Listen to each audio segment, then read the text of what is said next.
Bonsoir à tous et ravi de vous retrouver. Les services douaniers aéroportuaires viennent de mettre la main sur des devises avoisinant les 3 milliards de francs CFA à l'aéroport Félix Houphouët-Boigny de Port-Bouilly. La somme découverte appartenait à un citoyen français d'origine libanaise devant embarquer dans un vol à destination de Beyrouth via Istanbul en Turquie. Les faits avec Lassine Bakayoko. Voici les 2 valises bourrées de billets de banque saisies à l'aéroport Félix Houphouët-Boigny d'Abidjan dans la nuit du 30 au 31 mai. À l'intérieur, un peu plus de 2 milliards 800 millions de francs CFA. C'est grâce aux scanners et surtout à la rigueur des agents de sécurité que les services douaniers ont pu repérer les colis frauduleux. On a été saisi par une structure nommée Avisécur. Et immédiatement, nous sommes rendus sur les lieux et nous avons constaté la présence d'une valise supposée contenue des devises. Alors, le passager a été immédiatement interpellé et à son arrivée, nous avons pu mettre encore une valise qui avait déjà passé le scanner. Les billets avaient été cachés dans ces plastiques avec des sandwichs.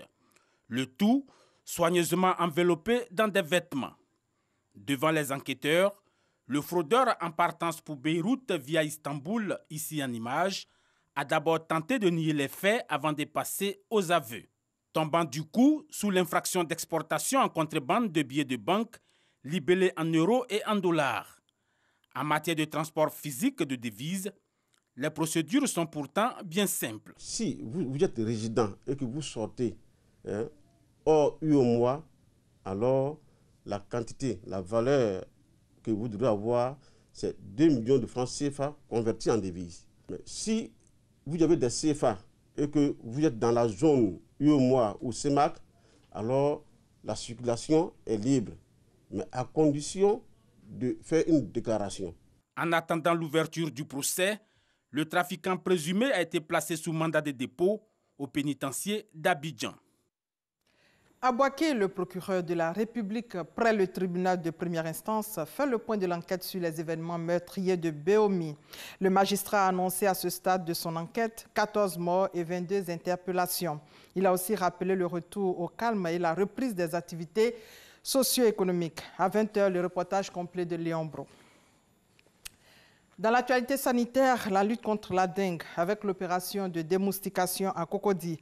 Le but est de lutter contre la dengue qui a fait 76 cas dans la commune. Les agents de l'Institut détruisent les gîtes larvaires dans les domiciles.